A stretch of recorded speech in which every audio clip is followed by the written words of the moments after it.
इस बारे में भी जानना होगा कि एक लंबी परंपरा भारत की है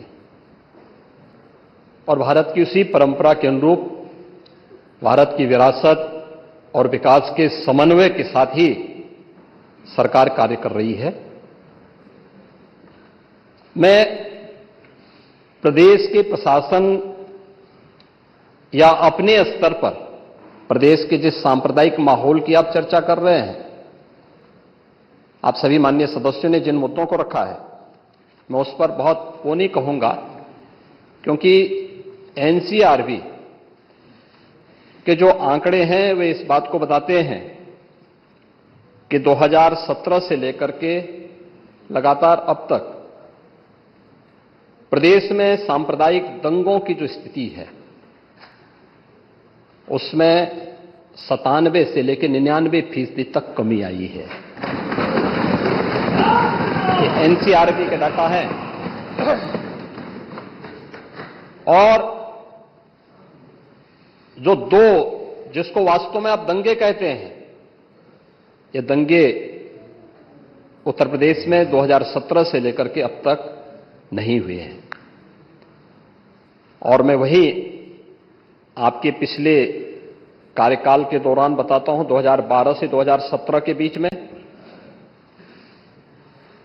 ये भी एनसीआरबी के ही डाटा है,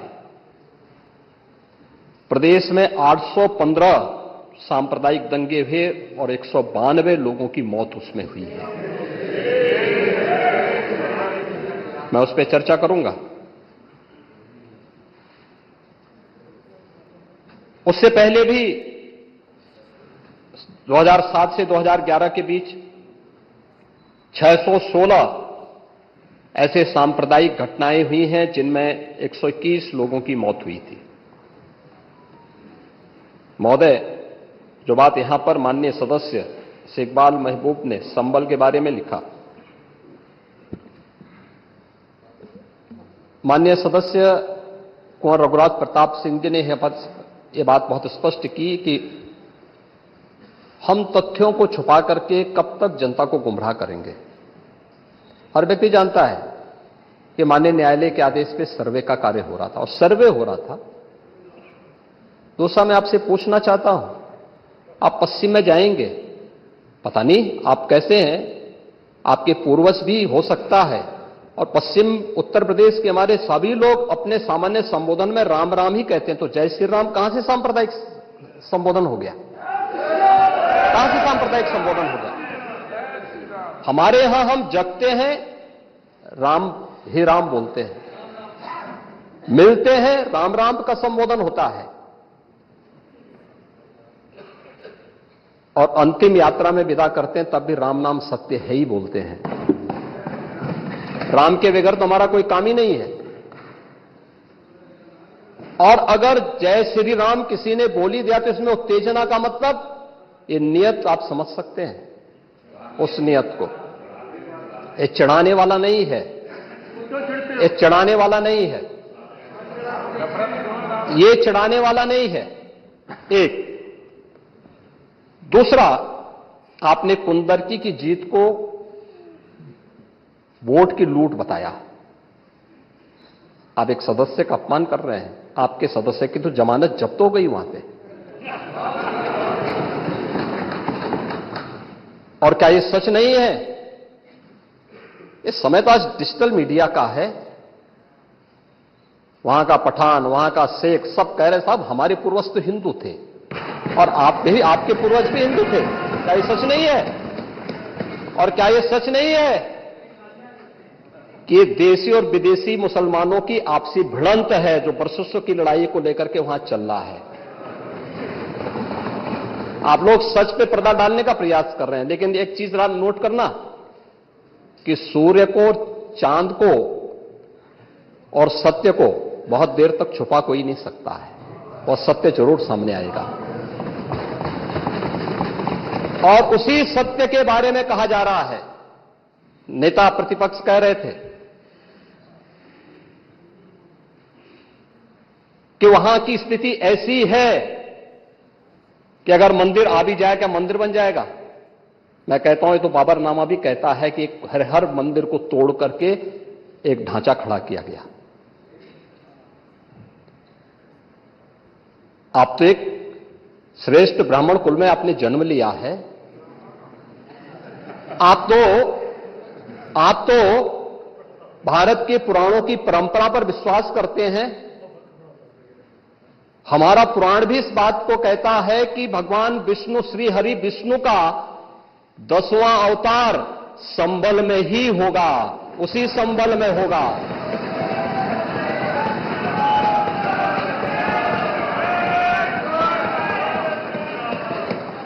और यह तो केवल सर्वे की बात थी। माननीय न्यायालय के आदेश पर जिलाधिकारी का मतलब जिले का एडमिनिस्ट्रेटिव हेड, पुलिस अधीक्षक उस जिले की पुलिस फोर्स का मुखिया है। इनका दायित्व है कि शांतिपूर्ण तरीके से किसी सर्वे के कार्यक्रम को वहां पे संपन्न करना, माननीय न्यायालय के आदेश को अक्षरशः अनुपालन करना। और सर्वे 19 नवंबर को भी हुआ, 21 नवंबर को भी हुआ,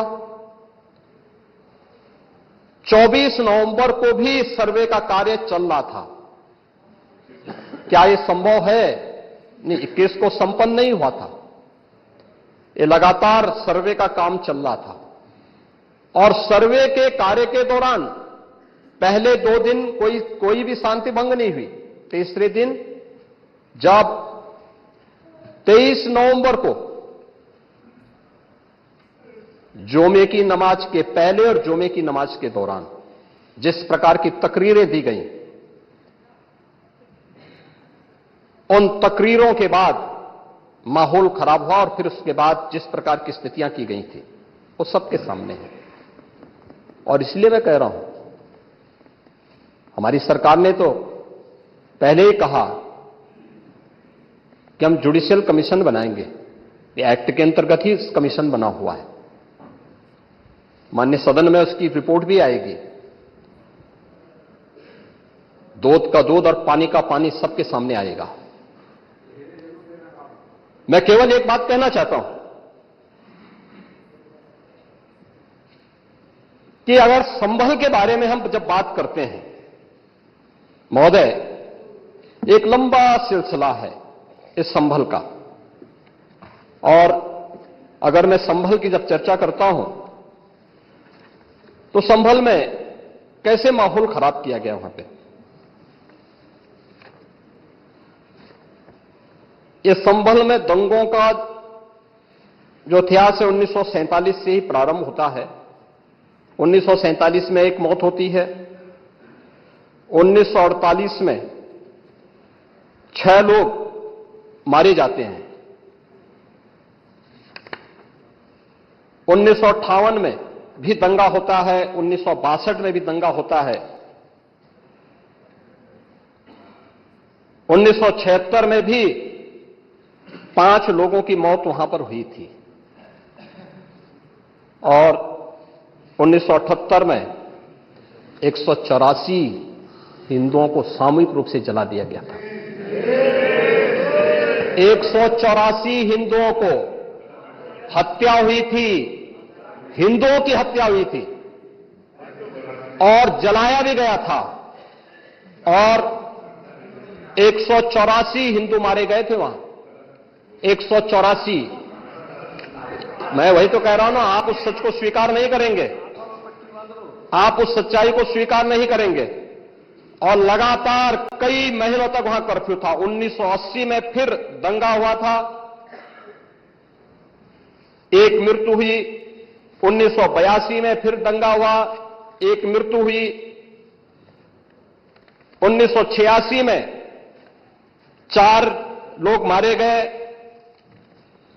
और 1990 फिर 1992 में 5 मौतें हुई। 1996 में 2 मौतें हुई। ये लगातार ये सिलसिला चलता रहा। 1947 से लेकर के अब तक 209 हिंदुओं की निर्मम हत्या वहां हुई है संभल के अंदर। 209 हिंदुओं की। और एक भी बार किसी ने उन निर्दोष हिंदुओं के लिए कभी 2 शब्द नहीं कहे, उनके प्रति, उन परिवारों के प्रति संवेदना के शब्द नहीं कहे। महोदय, जो आज घड़ियाली आंसू बहा रहे हैं, ये लोग कभी भी उन निर्दोष हिंदुओं के बारे में कभी दो शब्द नहीं कहे। वहां पर 1978 में जो दंगा हुआ था, महोदय, किस प्रकार की स्थिति थी? एक वैश्य जिसने सबको उधार दे रखा था पैसा, और उस बात को मानता था कि साहब मैं तो सबको पैसा देता हूं, मेरे यहां तो सब व्यवसाय के साथ जुड़े हुए हैं। अगल बगल के हिंदू दंगा होने के बाद उनके घर में इकट्ठे होते हैं। इकट्ठा होने के बाद उनको घेर लिया जाता है। घेरने के बाद वो बोलते हैं, भाई आप हमें क्यों घेर रहे हैं? कहा जाता है, नहीं, क्योंकि तुम इन हाथों से पैसा मांगोगे, इसलिए उनके हाथ काटे जाते हैं, फिर उनके पैर काटे जाते हैं, और फिर उनका गला रेंद करके हत्या होती है। ये लोग सौहार्द की बात करते हैं। शर्म नहीं आती इन लोगों को सौहार्द के बारे में चर्चा करने में? 1978 से जो मंदिर आज निकल रहा है, 1978 से इन लोगों ने कभी खोलने नहीं दिया उस मंदिर को, जो आज बजरंगबली का मंदिर निकल रहा है। जो वहां पर आज 22 कुएं किसने बंद किए थे? इन 22 कुओं को भी वहां पे बंद किया गया। और वहां का माहौल इतना तनावपूर्ण किसने बनाया था? ये पत्थरबाज कौन थे? एक भी गिरफ्तारी बिना साक्ष्य के नहीं हो रही है। और याद रखना, जिसने पत्थरबाजी की होगी, जिसने माहौल खराब किया होगा, उसमें एक भी बचने वाला भी नहीं है। एक भी नहीं बचेगा। हम माननीय उच्चतम न्यायालय के आदेश का पालन करते हैं, सम्मान भी करते हैं। और क्या संविधान को आप मान रहे हैं? क्या आप लोग संविधान के प्रति सचमुच वचनबद्ध हैं? मैं तो धन्यवाद दूंगा माननीय अध्यक्ष जी को इस बात के लिए कि आज उन्होंने संविधान की मूल प्रति यहां पर दी है। बाबा साहब भीमराव अंबेडकर जी ने 26 नवंबर 2049 को जिस संविधान को बनाकर के देश को सौंपा था, उस मूल संविधान की प्रस्तावना को एक बार पढ़िए। मौलिक कर्तव्यों के बारे में, मौलिक अधिकारों के अध्याय के चित्र को देखिए। अलग अलग उन आर्टिकल के उस पृष्ठों का अवलोकन करिए। आपको उसमें राम भी नजर आएंगे, कृष्ण भी नजर आएंगे। लंका दहन के उपरांत बजरंगबली भी नजर आएंगे। ज्ञान का उपदेश देने वाले बुद्ध भी नजर आएंगे। भारत की समृद्ध परंपरा का दर्शन आपको उस संविधान में मिलेगा जो बाबा साहब भीमराव अंबेडकर ने दिया था। लेकिन उस मूल संविधान में कहीं भी धर्मनिरपेक्ष या पंथ निरपेक्ष या फिर समाजवाद शब्द नहीं है। और ये आप सबकी आंखों को खोलने वाला होना चाहिए। आप लोग संविधान में बदलाव की बात करते हैं। जिन लोगों ने संविधान का गला घोंटा, उनका पिछलग्गू बन करके केवल सत्ता हथियाना चाहते हैं, जनता की आंखों में धूल झोंकना चाहते हैं। ये नहीं हो सकता। ये देश आपको नहीं करने देगा। और वह प्रति आपको दी गई है, आप उसका अवलोकन करिए। और मैं नेता विरोधी दल को इसलिए बोलना चाहता हूं, बुद्ध ने करुणा और मैत्री का संदेश उस कालखंड में दिया था जब विदेशी हमले होने शुरू हो गए थे। लेकिन उससे पहले राम ने कहा था, निस्सरहीन करो मही भुज उठाए प्रण कीन। उससे पहले भगवान कृष्ण ने भी कहा था, परित्राणाय साधूनाम विनाशाय च दुष्कृताम। और हम तो राम और कृष्ण को ही मानते हैं, बुद्ध पर विश्वास करते हैं। उन्हीं को आदर्श मान करके हम लोग कार्य करते हैं। शासन पद्धति एक भी इंच इधर उधर नहीं करते इसके बगैर। और इसीलिए मैं आपसे कहने के लिए आया हूं, संभल की घटना या कुंदरकी की जीत, जैसे ही आपकी खटाखट की असलियत सामने आई, जनता ने कहा सपाचट। उपचुनाव में 9 में से 7 तो भारतीय जनता पार्टी और एनडीए गठबंधन जीता है। और यही नहीं, सीसामऊ और करहल, याद करिए 2022 में समाजवादी पार्टी ने करहल में 70,000 से लगभग 67,000 से जीती थी।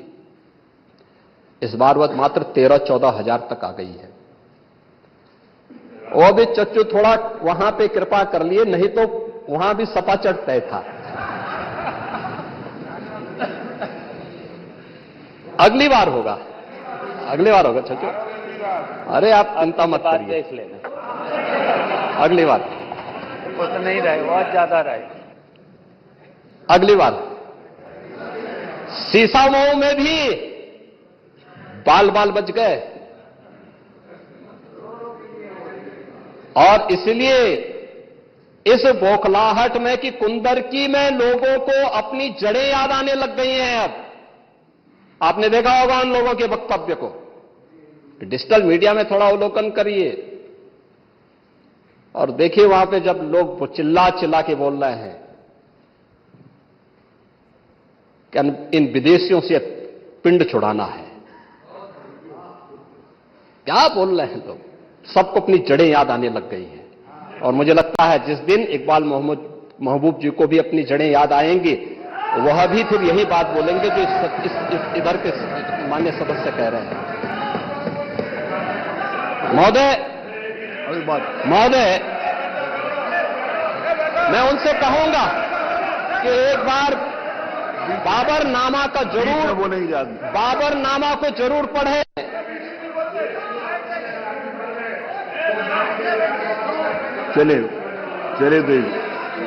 चलिए वो जो बात कही, बाबरनामा को जरूर एक बार पढ़ें आप। मंत्री जी बोले आप प्लीज बैठे, चलो आप दे देना जब अवसर हो। बाबरनामा को एक बार पढ़ें आप बैठे।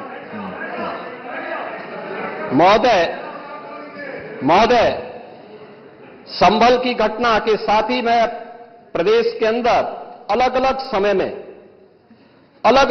में जो दंगे अलग अलग समय में हुए हैं, 1972 में आगरा में दंगा हुआ, 19 लोग मरे थे। आजमगढ़ में 1972 में दंगा हुआ, 3 लोग मरे थे। बहराइच में 1973 में दंगा हुआ, 1 व्यक्ति की मौत हुई थी। गोंडा में 1973 में दंगा हुआ, 1 व्यक्ति की मौत हुई। प्रयागराज में 1973 में एक दंगा हुआ, 2 लोगों की मौत हुई। मेरठ में 1973 में दंगा हुआ, 8 लोगों की मौत हुई। आगरा में फिर 1974 में दंगा हुआ, 1 व्यक्ति की मौत हुई। पीलीभीत में 1974 में दंगा हुआ, 3 लोगों की मौत हुई। कानपुर में 1975 में दंगा हुआ, 2 लोगों की मौत हुई। मुरादाबाद में 1976 में दंगा हुआ, 3 लोगों की मौत हुई। बहराइच में 1976 में फिर दंगा हुआ, 3 लोगों की मौत हुई। बुलंदशहर में 1977 में दंगा हुआ, 2 लोगों की मौत हुई। वाराणसी में 1977 में दंगा हुआ, 8 लोगों की मौत हुई। मुरादाबाद में 1978 में दंगा हुआ, 19 लोगों की मौत हुई। अलीगढ़ में 78 में दंगा हुआ, 21 लोगों की मौत हुई। ये लगातार मैं क्या कर रहा हूं, उसमें आप भी थे, जिसके कारण लोकतंत्र सेनानी आप कहलाते हैं, लोकतंत्र सेनानी कहलाते हैं मल्होत्रा जी। उसी के नाम पर आप लोग, मैं क्या कर रहा हूं, ये दंगे हुए हैं, मैं उन दंगों के बारे में बोल रहा हूं जिन दंगों के कारण लगातार माहौल खराब हुआ है प्रदेश का। और आज प्रदेश के अंदर सुरक्षा का जो एक माहौल है, कानून व्यवस्था की जो एक स्थिति पैदा हुई है, लोगों को सुरक्षा पे विश्वास है, कानून व्यवस्था पर विश्वास है, उसी का परिणाम है कि 40 लाख करोड़ रुपए का निवेश का प्रस्ताव उत्तर प्रदेश को प्राप्त होता है। इतना निवेश, इंफ्रास्ट्रक्चर का एक कार्य, रोड की, रेलवे की, एयर कनेक्टिविटी की, ये उसी का परिणाम है जो सरकार कर रही है और लगातार उसको कर रही है। महोदय, मैं केवल ये कहना चाहूंगा कि आखिर मैं नेता विरोधी दल से ये पूछना चाहता हूं कि अगर हमारा कोई पर्व और त्योहार है या किसी का भी है, मुहर्रम का जुलूस हो या फिर कोई भी अन्य मुस्लिम समाज का कोई पर्व और त्योहार का कोई जुलूस, वो हिंदू मोहल्ले से सुरक्षित निकल जाता है, कोई दिक्कत नहीं होती, मंदिर के सामने से भी निकल जाता है, कोई समस्या नहीं होती। लेकिन इस समस्या केवल वहीं पे क्यों खड़ी होती है जब कोई हिंदू शोभा यात्रा किसी मस्जिद के सामने से, किसी मुस्लिम बाहुल्य क्षेत्र से निकलती है, तब क्यों तनाव पैदा हो जाता है? तभी क्यों झंडा लगाने में क्या समस्या आ रही है? क्या भारत की धरती पे केसरिया झंडा नहीं लग सकता? क्यों नहीं लग सकता? क्यों नहीं लग सकता? मैं यही पूछना चाहता हूं, आखिर ये दंगे क्यों किए जाते हैं? और बहराइच का मामला, महाराजगंज उस कस्बे का, जहां के बारे में आप कह रहे हैं कि लगातार मुस्लिम बस्ती थी, मोना जी ने भी इस बात को कहा कि बस्ती थी, प्रशासन नहीं था, 4 कंपनियां पुलिस थी वहां पे, और दंगा सड़क पे नहीं हो रहा था, गोली घर के अंदर से चल रही थी। जिस निर्दोष राम गोपाल मिश्रा की हत्या हुई, वह घर के अंदर से गोली चला करके उसकी निर्मम हत्या की गई। हमें इस सच्चाई को स्वीकार करना चाहिए। ये दंगा सड़क पे आमने सामने नहीं था। अगर पुलिस घर के अंदर घुसती तो लोग फिर कुछ और आरोप लगाते। पुलिस ने बचाव करने का अपना प्रयास किया, 4 कंपनियां वहां पे थी, और आप कह रहे हैं कि माननीय मोना जी ने भी कहा कि भारतीय जनता पार्टी के विधायक ने आरोप लगाए। भारतीय जनता पार्टी के विधायक ने इस हल्दी की घटना को लेकर के नहीं, इस महाराजगंज कस्बे की घटना को लेकर के नहीं, ये उस समय बहराइच कस्बे में थे, और बहराइच कस्बे में इनकी गाड़ी पर हमला हुआ, जो वहां से 30-35 किलोमीटर दूर है। वहां पे एक पथराव हुआ था। मैंने भी इनको कहा था, मैंने कहा देखो तुम्हारे उस क्षेत्र में दंगा हुआ है, तुम वहां तत्काल जाओ, लोगों को कंट्रोल करो। लेकिन उसको कैसे तोड़ मरोड़ करके प्रस्तुत किया जा रहा है। इन्होंने जो तहरीर दी वो दूसरे मामले में दी है, उसका इस घटना से कोई लेना देना नहीं, लेकिन उसको किस तरीके से जोड़ करके देखा जा रहा है। एक जिले में दूरी होती है, इसमें बहराइच से आपको भी वहां जाने में समय लगा होगा, और उस दूरी को आपने देखा होगा, तो ये उतनी ही दूरी है। उस घटना को उससे नहीं जोड़ के देखा जा सकता है। लेकिन मैं पूछना चाहता हूं कि हिंदू मोहल्ले से और हिंदू मंदिर के सामने से मुस्लिम जुलूस निकल सकता है, तो मुस्लिम मोहल्ले और मस्जिद के सामने से कोई हिंदू शोभा यात्रा क्यों नहीं निकल सकती? क्यों नहीं निकल सकती? और यहीं पे विवाद शुरू होता है। यानी आप चाहते हैं कि आपके पर्व और त्योहार तो शांतिपूर्ण तरीके से मनाए जाएं। कौन नहीं कहता भी? आपके संबल में थे शिया सुन्नी का भी विवाद हुआ था। 1976 में पूरा विवाद तो शिया सुन्नी का था। उस समय जामा मस्जिद के कब्जे को लेकर के इसी बात का विवाद था। आप इस सच को धूल मत डालिए उस सच पे। और लखनऊ का शिया सुन्नी विवाद ये भारतीय जनता पार्टी की सरकार के समय ही समाप्त हुआ है। आप लोग तो लड़ाते ही थे, यहां पे शिया और सुन्नी को भी लड़ाते थे, क्योंकि आपकी तो शुरू से ही राजनीति थी बांटने की और फिर कटवाने की, और इसलिए हमने कहा कि न बटेंगे और न कटेंगे। हम न बटेंगे और न कटेंगे। मुझे आश्चर्य होता है, अपने को शिक्षक कहते हैं श्री संग्राम सिंह यादव। सच को स्वीकार करने की सामर्थ्य नहीं, इसलिए चले गए। आप देखें एक दोहरे चरित्र के व्यक्ति के द्वारा जो अपनी कुछ पंक्तियां पहले लिखी गई हैं और बाद में उसका चरित्र कैसे बदला है, मोहम्मद अल्लामा इकबाल के बारे में वही कहते हैं, यानी जो पहले कहते थे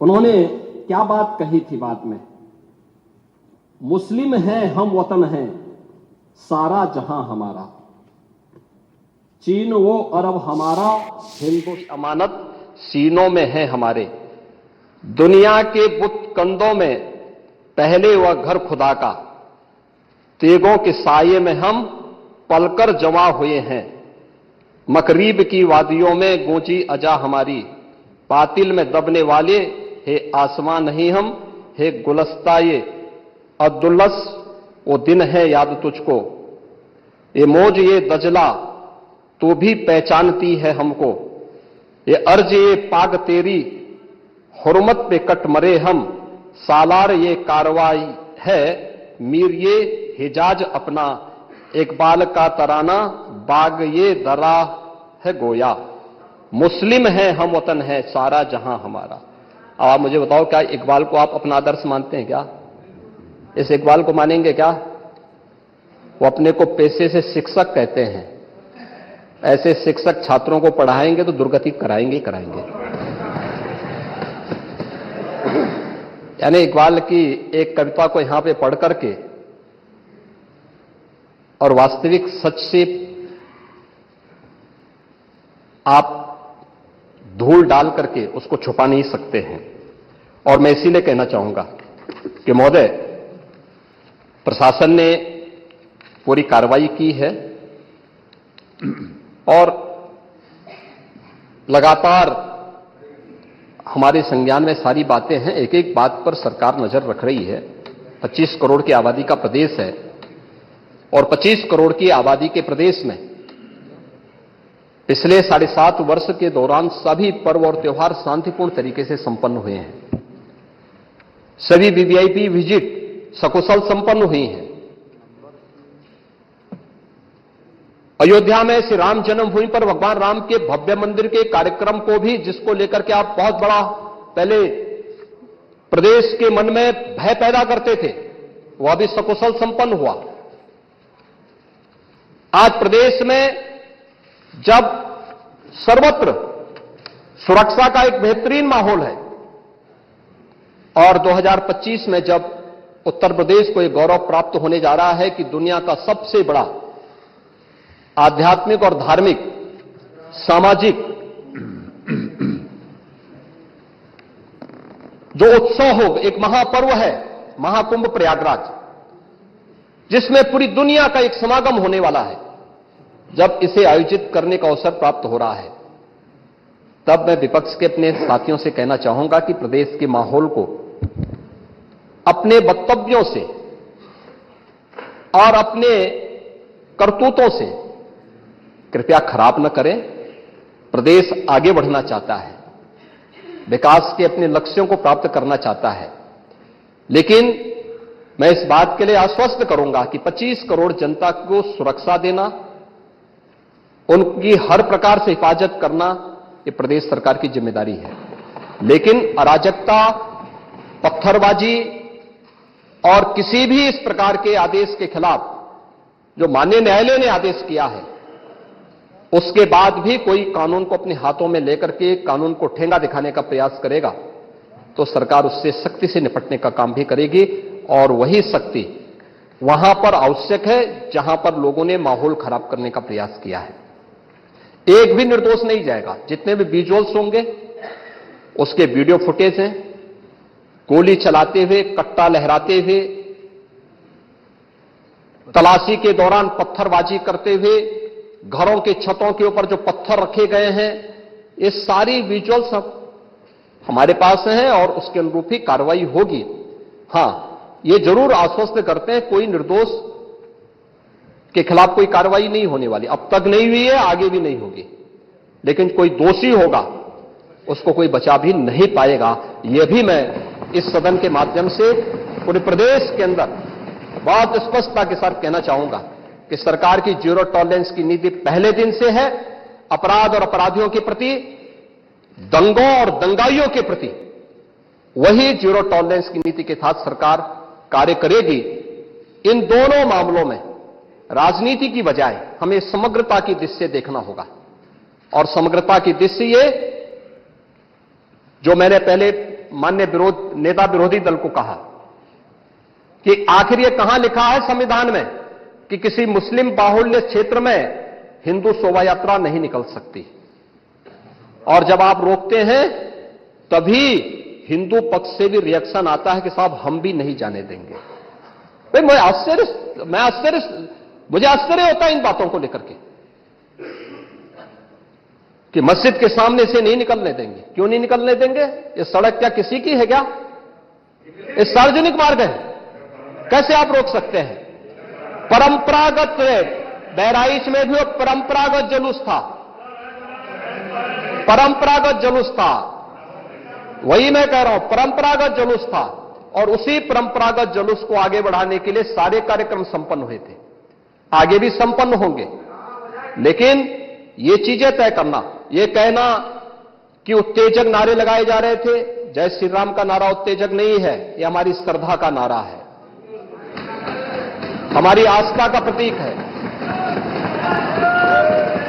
कल मैं आपसे कहूंगा कि अल्लाह वो अकबर का जो स्लोगन है ये हमें अच्छा नहीं लगता,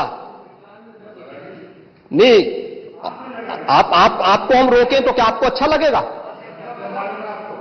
नहीं, आपको नहीं, मुझे मतलब होने की आवश्यकता ही नहीं, मुझे आवश्यकता ही नहीं इसकी, नहीं, मुझे इसकी आवश्यकता ही नहीं है, मुझे इसकी आवश्यकता ही नहीं, क्योंकि मेरी तो विरासत इतनी लंबी चौड़ी है, इतनी प्राचीन है कि मैं उस परंपरा को ही लेकर के चले जाऊं। मैं जय श्री राम का नारा, हर हर महादेव का नारा और राधे राधे, राधे राधे के संबोधन से ही अपना पूरा जीवन काट सकता हूं। मुझे किसी और स्लोगन की आवश्यकता ही नहीं है। मुझे कोई अन्य नारे की आवश्यकता ही नहीं है, कोई अन्य संबोधन की आवश्यकता नहीं। लेकिन मैं आपसे कहना चाहता हूं, कल कोई आपसे कहेगा, कोई हिंदू भी ये कहेगा कि साहब हमें भी परेशानी है, आप लोग मत बोलिए, कि आपको अच्छा लगेगा? और कोई भजन गाया जा रहा है, आप उस भजन को अश्लील कैसे कह सकते हैं? कैसे कह सकते हैं? कांवड़ यात्रा में क्या अश्लील गाने बजते हैं? अरे भगवान शिव के गाने बजते हैं, भगवान शिव के भजन गाए जाते हैं। दुर्गा पूजा के दौरान तो शोभा यात्रा निकलती है, जगत जननी मां भगवती दुर्गा के आरतियां बजती हैं, उनकी चालीसा बजती है, हनुमान चालीसा बजता है। ये हमारे यहां शक्ति के प्रतीक भी है और भक्ति के प्रतीक भी है। नहीं तो वही तो ऐतराज है, समस्या तो उसी बात को लेकर के है, सारा विवाद तो उसी बात को लेकर के है, सारा विवाद तो उसी बात को लेकर के है। और मुझे लगता है आपने बाबरनामा पढ़ा होता तो आप मुझसे बहस करते ही नहीं, जिसमें स्वयं मीर बाकी के द्वारा हरिहर मंदिर तोड़ने का जिक्र किया गया है। क्या बात करते हैं आप? और मुझे लगता है ये जितने लोग यहां पर हैं, ये वहां पे कोई नहीं रहा होगा, लेकिन आपके फोरफादर और फोरफादर के आगे की पीढ़ी उसकी भुक्त भोगी रही होगी, इसलिए आज इस स्थिति में आप लोग वहां पे हैं। कुंदरकी में लोगों का एहसास हुआ है, एक दिन एहसास आपको भी होगा और जरूर होगा। और इसीलिए मैं आपसे कहना चाहूंगा कि ये सनातन की जीत है, जो कुंदरकी की जीत है, ये भारत की वास्तविक जीत है, ये भारत के संविधान की जीत है, जो कुंदरकी, कटहरी, खैर, गाजियाबाद, मीरापुर, फूलपुर, मझवा यहां पे हुई है। ये वास्तव में यही है भारत के संविधान। आप तो सबको कटघरे में खड़ा करते हैं। मुझे आश्चर्य होता है, मुझे आश्चर्य होता है कि आखिर आप मानते किसको हैं? आप मानते किसको हैं?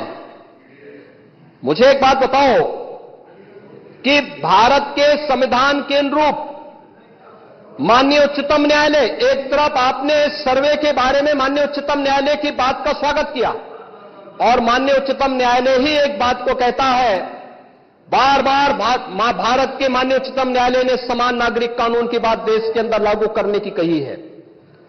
और भारत अकेला देश है, भारत अकेला देश है जिसमें बहुसंख्यक समाज अपने लिए विशेष अधिकार की मांग नहीं करता है, बल्कि एक समान नागरिक कानून की मांग कर रहा है। और अगर एक माननीय न्यायाधीश ने, इलाहाबाद उच्च न्यायालय के एक माननीय न्यायाधीश ने उस समान नागरिक कानून की वकालत की, तो आप उनके खिलाफ महाभियोग का नोटिस राज्यसभा में दे दिए। या आपके दोहरे चरित्र को नहीं दिखा दो तो क्या है ये? आखिर दुनिया के अंदर यही हो रहा है, लेकिन भारत के अंदर बहुसंख्यक समाज कह रहा है कि साहब एक समान नागरिक कानून लागू करो। लेकिन अगर वही माननीय न्यायाधीश एक सामाजिक सांस्कृतिक संगठन के कार्यक्रम के दौरान इस बात को कहते हैं कि दुनिया के अंदर यह है, अगर भारत के अंदर इसको मांग करने की वकालत हो रही है तो बुरा नहीं। और माननीय उच्चतम न्यायालय बार बार इसके बारे में सरकार को कह चुकी है, लेकिन आप लोग उसमें एक तरफ उच्चतम न्यायालय के द्वारा सर्वे पर रोक लगाने का स्वागत कर रहे हैं, बुलडोजर की कार्रवाई पर दी गई गाइडलाइन का स्वागत कर रहे हैं। उसका तो स्वागत हमने भी किया है, क्योंकि उत्तर प्रदेश अकेला राज्य है जिसने बुलडोजर की कार्रवाई को अक्सरशः सुप्रीम कोर्ट की इस गाइडलाइन के अनुसार अंजाम दिया है। अक्सरशः।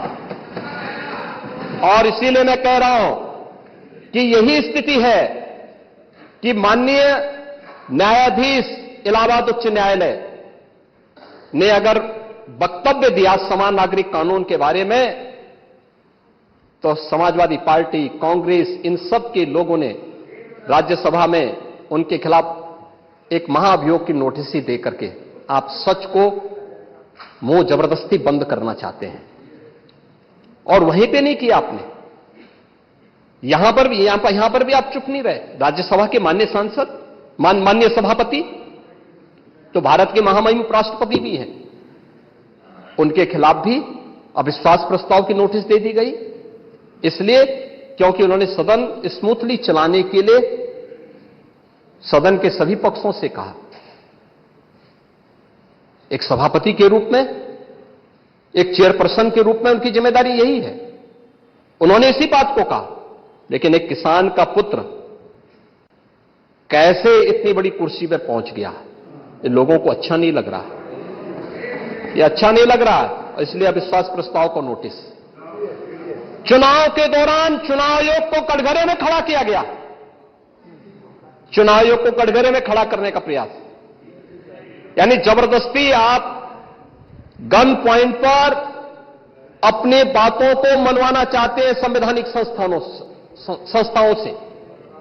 मुझे लगता है ये चरित्र अच्छा नहीं है, ये स्वस्थ लोकतंत्र के लिए अच्छी परंपरा नहीं है।